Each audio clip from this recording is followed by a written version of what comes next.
알렐루야, 알렐루야. 우리는 성령을 받아 하느님의 자녀가 되었네. 이 성령의 힘으로 우리가 아빠, 아버지 하고 외치네. 알렐루야.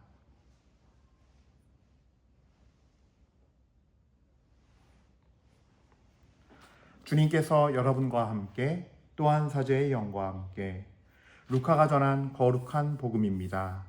주님 영광 받으소서. 예수님께서 어떤 곳에서 기도하고 계셨다.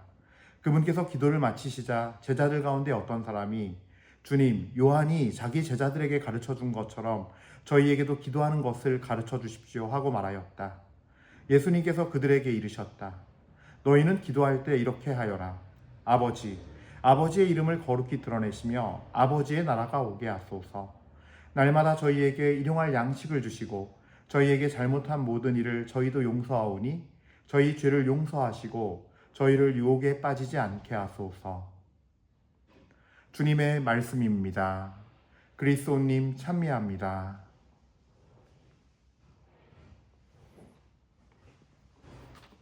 찬미 예수님, 은요 1830 교회 여러분들, 자 오늘도 굉장히 아주 청명하고 좋은 날씨 속에서 또 가을에 주님을 찬미할 수 있고 또 이제 정말 결실 맺어가는 이 시기를 주님 안에 찬미할 수 있는 이 시기입니다.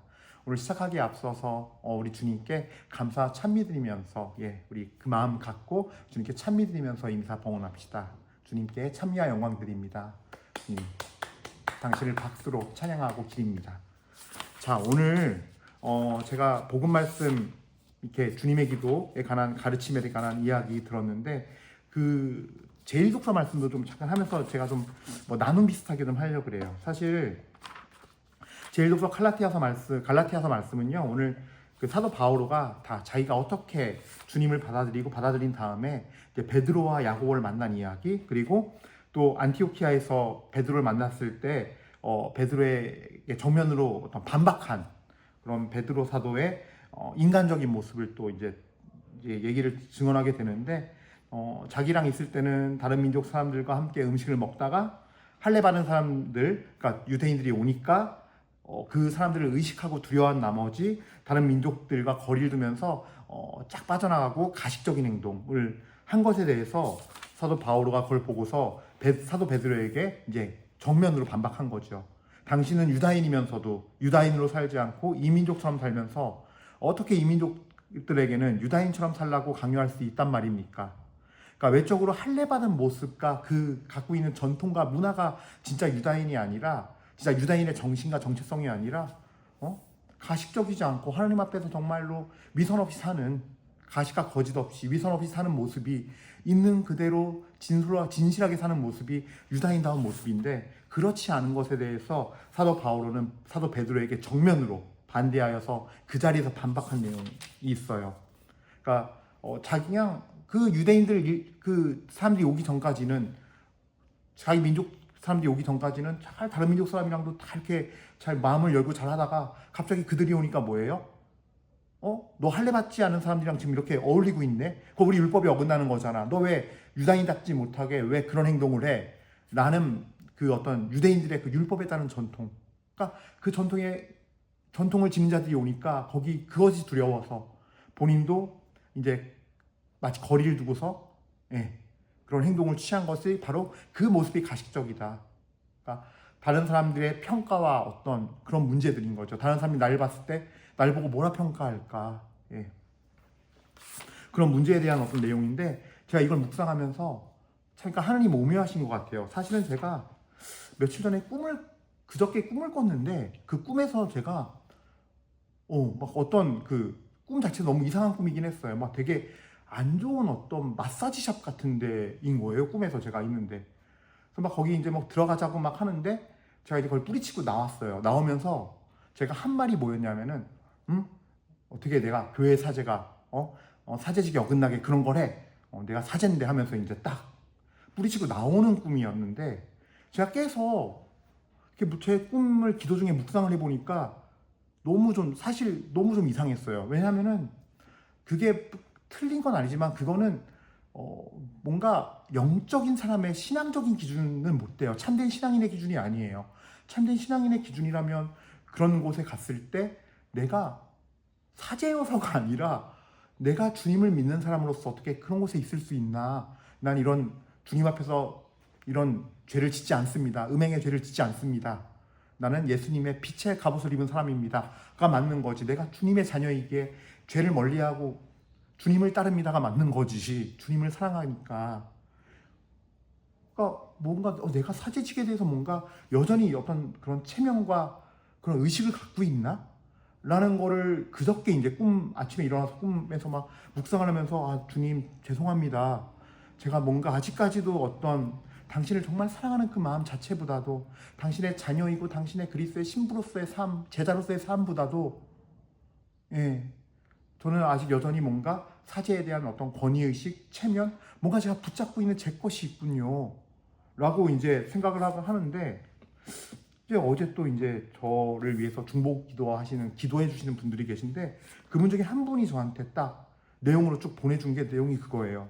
신부님, 주님께서, 그러니까 성령께서 이렇게 물어보시는데 신부님께서는 은요 1830을 할 때 왜 그렇게 남들한테 소개해 주는 걸 부끄러워하십니까? 물어보라고 하십니다. 지금 만약에 그것이 신부님, 이 말씀과 모든 것이 신부님의 것이 아니고 주님으로부터 나오는 것이고 주님의 것이라면 신부님은 주님의 통로로서 주님의 것을 전달하면 되는 것뿐인데 뭐가 문제가 됩니까? 신부님이 그것이 부끄럽고 뭔가 다른 사람들이 이걸 보고 뭐라고 생각할까? 특히 이제 예를 들어서 여러 선배, 가까운 여러 선배 신부님들이라던가 후배 신부님들, 다른 신부들, 가족들 봤을 때 신부님이 어떻게 판단할까, 생각할까? 라는 평가에 신부님이 매여 있으니까, 매여 있단 말은 그래서 부끄럽고 뭔가 누구에겐 편하게 전할 수도 있지만 누구에겐 편하게 전해지지 않고 그런 어떤 그 기준들이 있다면 그거는 신부님의 것이기 때문이 아닙니까? 성령님께서 잘 묵상해 보시라고 합니다. 라는 거예요. 근데 그 말을 듣는데 어제였거든요. 너무 제가 사실 가슴이 뜨끔했어요. 아, 그 꿈의 의미가 이거였구나. 내가 뭔가 사제로서 뭔가를 붙들고 있는 내 거가 여전히 있구나. 나는 내 전부를 주님께 드립니다. 내 자아를 주님께 바칩니다라고 입으로는 기도하면서도 여전히 나는 예수님의 그 십자가의 죽음 앞에 여전히 그분처럼 죽지 못했구나. 내 자아가 여전히 살아있고 못 버리는 것이 있고 이 은요 1830도 결국 내가 한다고 생각하니까, 내 거라고 생각하니까, 내 사제직이라고 생각하니까, 내 사제직에서 내가 하는 거라고 생각하니까 맞아요. 내가 어떤 사람한테 못 전하겠는 거예요. 이걸 하기가 부끄러운 거예요. 실제 그랬어요. 아, 이것이 모든 것이 주님의 것이 아니기 때문이구나 라는 반성을 했어요. 그리고 오늘 아침에 제가 수유동 성당 미사가 있어서 좀 일찍 가서 성체조배를 드리는데, 그 성체 앞에서 기도를 드리는데 그때 안에서 이 성령께서 그러시는 거예요. 나는 예수님께서 저한테 그렇게 말씀하시는 거예요. 나는 이 세상에 와서 십자가의 고난과 죽을 때까지의 여정뿐만이 아니라 그 모든 여정이 너희들에게 살라고 남겨진 발자취이다. 내가 살지 않고서 살아낸 척하거나 가식적으로 하거나 위선적으로 한 것은 아무것도 없단다.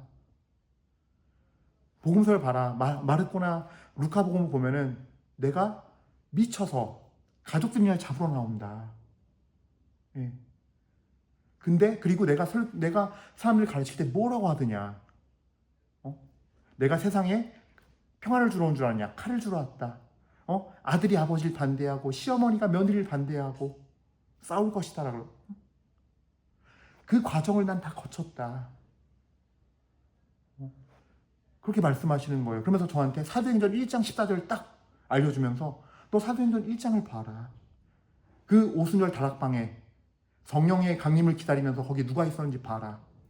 예수님의 어머니 마리아와 그분의 형제들 나오거든요. 예. 그러니까 형제들 4촌, 8촌까지 다 형제라고 당시 했으니까 우리 대한민국이랑은 달라요. 그 가족의 개념이. 우린 딱 우리끼리지만 거긴 사촌 형제들도 다 가족으로 형제들로 그냥 써요.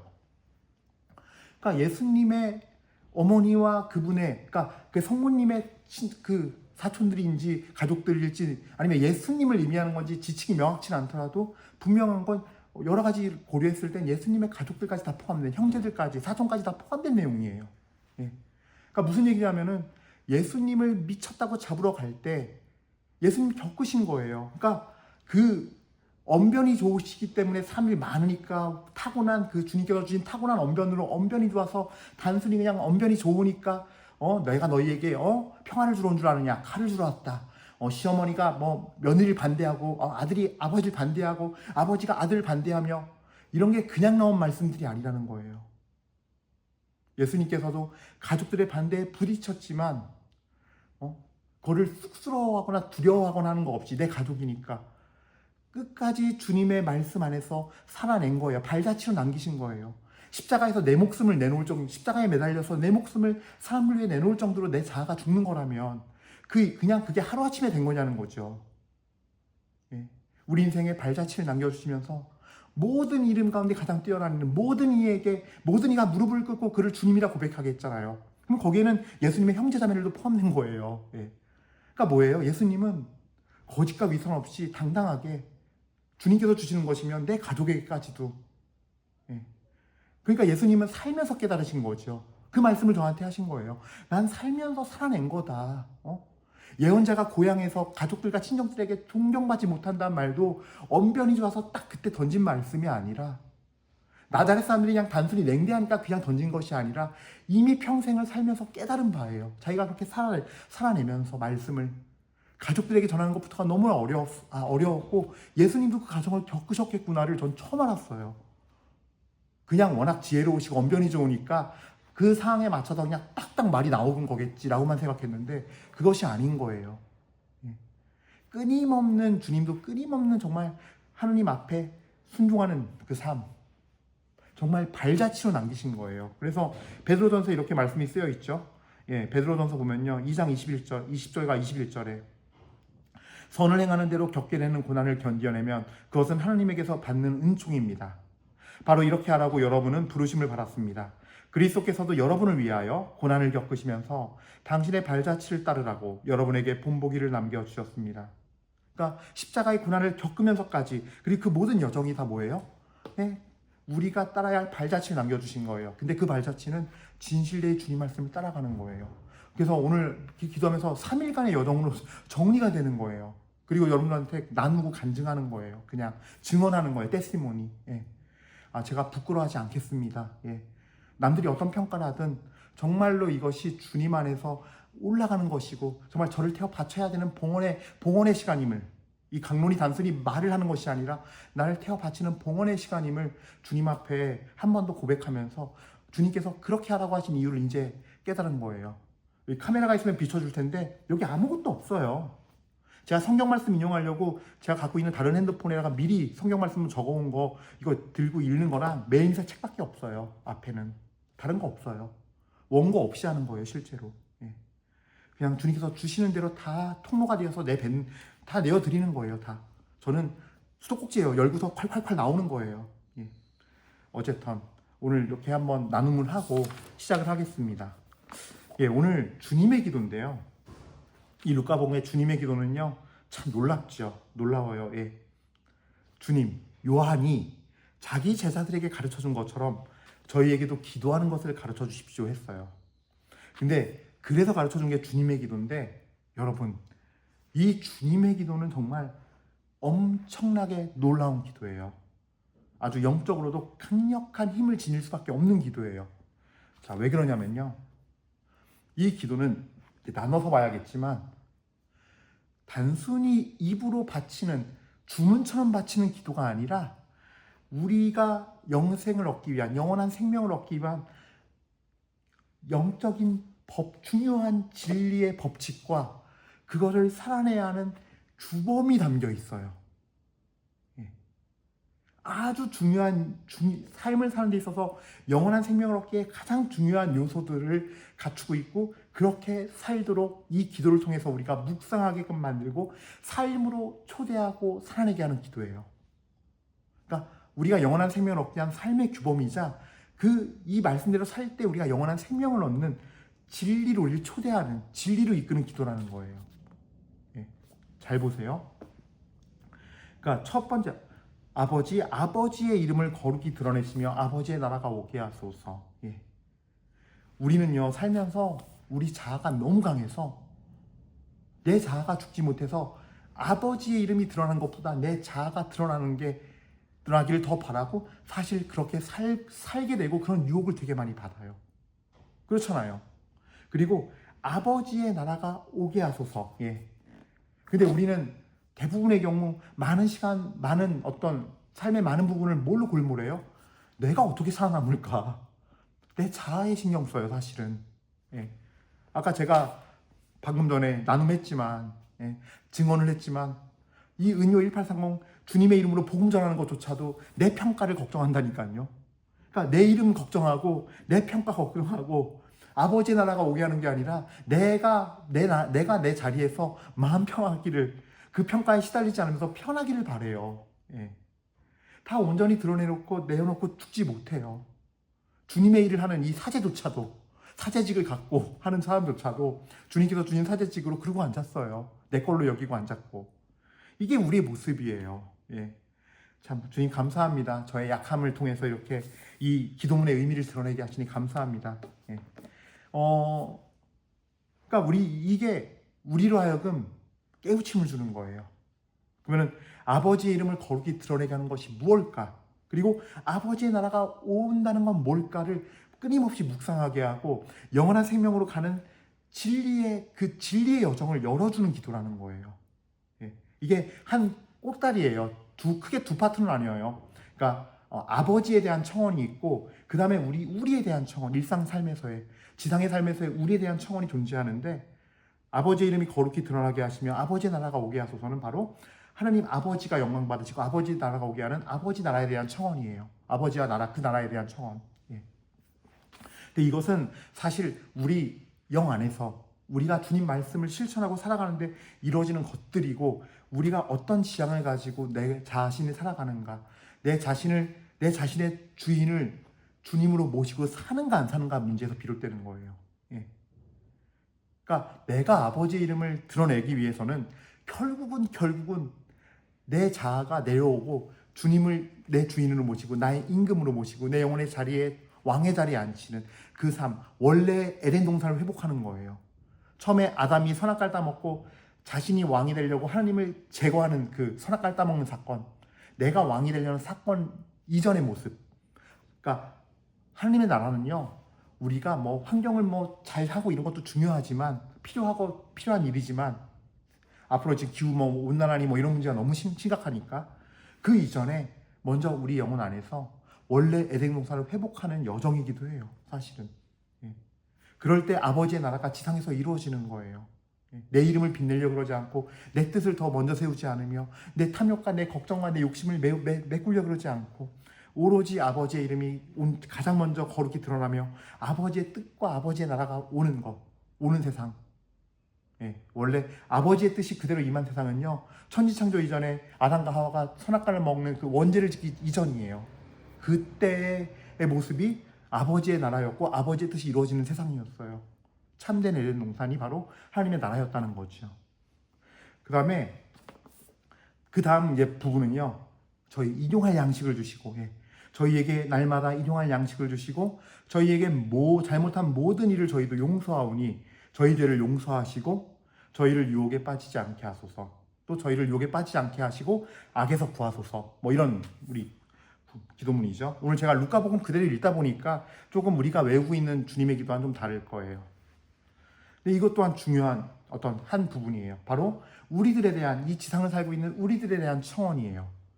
근데 이 청원의 규범에서도요, 영생을 얻는 길, 진리를 따라 걷는 길이 드러나요. 예. 우리 어떻습니까? 정말로 우리는 날마다 저희에게 일용할 양식을 주시고 그 일용할 양식을 받는 것으로만 만족하면서 그것 안에서 평화를 얻고 그 안에서 정말 참된 어떤 안정감을 느끼며 삽니까? 요즘에 그러죠. 이런 말씀을 많이 하세요. 어른들 같은 경우는 이제 자녀들이 다 커서 시집장가 보내면은 이제 조상님들 앞에서 죽기 부끄럽지 않습니다. 우리 조상님들 앞에서 제가 해야 할 도린 당한 것 같습니다. 라고 말씀하시는 분들 많은데 많이 봤어요, 예전에. 근데 지금은 어때요? 지금은요, 그것도 모자라요. 예. 내 손주, 손자, 손주들까지 내 손주들 먹고 사는 것까지 마련해 주는 거. 그 정도까지 뭔가 좀 모아놓고 해줘야 아유 제가 이제 조상님 뵙기 부끄럽지 않겠습니다. 뭐 이런 말을 하는 세상이 됐다고 해요. 그런 어떤 가치를 갖고 사는 사람도 많고 실제로 날마다 주는 그 매일매일 주는 양식으로 하나님 앞에 감사하고 하는 사람 없어요. 정말로 먹고 사는 문제가 사실은 정말 이 돈이 사실은 하나님의 자리를 차지했다고 해도 과언이 아닐 정도로 신앙인이건 아니건 성당을 나오건 안 나오건 이 돈이 그토록 우리 삶을 많이 지배하고 돈이 하느님이에요. 이거 끊어내기가 매우 어려워요. 근데 이거를 정말 주님 앞에서 자유로울 수 있는 사람, 그 사람이 바로 날마다 일용할 양식을 주시는 거에 감사하는 사람, 그 사람이 바로 주님의 진리에 더 다가가 있는 사람이죠. 그러니까 엄청난 거예요. 그 다음에 또 더 중요한 거, 저희에게 잘못한 모든 일을 저희도 용서하오니 저희 죄를 용서하시고. 이 말씀 안에 뭐가 담겨 있습니까? 용서해야 한다는 거예요. 용서를 통해서 우리가 용서를 받는다는 걸 의미하는 거예요. 그러니까 이게 우리가 살 수 있는 영원한 생명을 얻을 수 있는 길 중에 중요한 길인 거죠. 실제로 이제 말기 환자들, 어떤 호스피스 병동의 말기 환자들 이렇게 보면요, 뭐 그걸 이제 이제 그걸 다룬 인생 수업이란 책으로 이제 그걸 다룬 내용도 있는데, 실제로 사람이 죽음을 맞이할 때, 그 정말 그 죽음을 받아들이면은 마지막 단계에 그게 온다 그래요. 죽음을 잘 받아들인 사람이 자아를 버리는 거죠. 그때 나온 것 중에 하나가 단순히 포기, 체념 이게 아니라 이걸 뛰어넘어서 그 죽음을 맞이하게 되고 받아들이면서, 그 또 중요한 표시 중에 하나가 뭐냐면, 내가 왜 그때 그 사람 미워했을까? 내가 그거 뭐라고 그 사람 용서하지 못했을까? 또 내가 그거 뭐라고 자존심 부리면서 미안하단 말 못했을까? 내가 잘못했는데 그거 뭐라고 그렇게 내가 그 사람 원망하고 나 미워한다고 내가 피하고 미워했을까? 이런 것들에 대해서 다 용서하게 되고, 내가 용서받지 못한 것에 대해서 너무 후회를 한다는 거예요. 그거 죽음 앞에 아무것도 아닌데, 이렇게 가면은 다 이거 놓고 가야 할 것들인데, 그게 뭐라고 내가 그걸 받아들이지 못하고 용서 못했고, 받아들이지 못하고 미안하다 말 못했고, 내 자아가 팔팔하게 살아있었을까? 라는 거예요. 그래서 하나님 나라 갈 때 가장 중요한 것 중에 하나가 바로 이 용서의 문제라는 거죠. 근데 우리가 살아가면서 매일 그렇게 하라고 지금 주문하시는 거예요. 저희에게 잘못한 일을 저희도 용서하오니, 뭐예요? 우리 용서한다는 거예요. 용서하게 다 의지 표명이며 고백인 거예요. 저희 죄를 용서하시고, 그리고 저희를 유혹에 빠지지 않게 하소서. 이게 뭐냐면요, 유혹이 없게 하소서, 유혹 없이 편하게 살게 하소서가 아니에요. 유혹이 오는 영적 공격이 있습니다. 즉 보이지 않는 영적 세계가 존재한다는 거예요.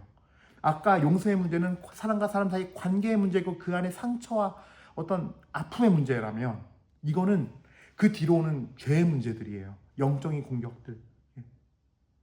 그러니까 보이지 않는 영적 세계가 있다는 거예요. 주님의 세계가 있고 빛의 세계가 있고 바로 사탄의 세계, 어둠의 세계가 있다는 거고, 이 우리 마음 밭은 그 두 세력의 전쟁터고, 이 한 영혼을 뺏기지 않기 위한 빼앗고 마귀 입장에서 어떻게든 훔쳐가려는, 그래서 지옥으로 보내려는, 죽이려는 이 치열한 영적인 전쟁의 장소고, 그러니까 유혹이 오겠지만 그 유혹에 빠지지 않고 죄를 멀리하고 피할 수 있는 은혜, 빛을 선택해서 주님의 진리를 따라갈 수 있는 은혜, 그거에 대한 분별력과 또 그 지혜와 또 그 순간에 굳센 믿음으로 믿음을 따라갈 수 있는 사람이 되라고 청하는 그 청원인 거예요. 그러니까 삶의 규범인 동시에 진리의 길을 걸으면서 영원한 생명을 얻는, 살아내야 되는, 살아지게 되는, 살 수 있도록 우리를 인도하고 묵상케 하는, 그래서 그렇게 그 삶으로 초대하는 기도예요.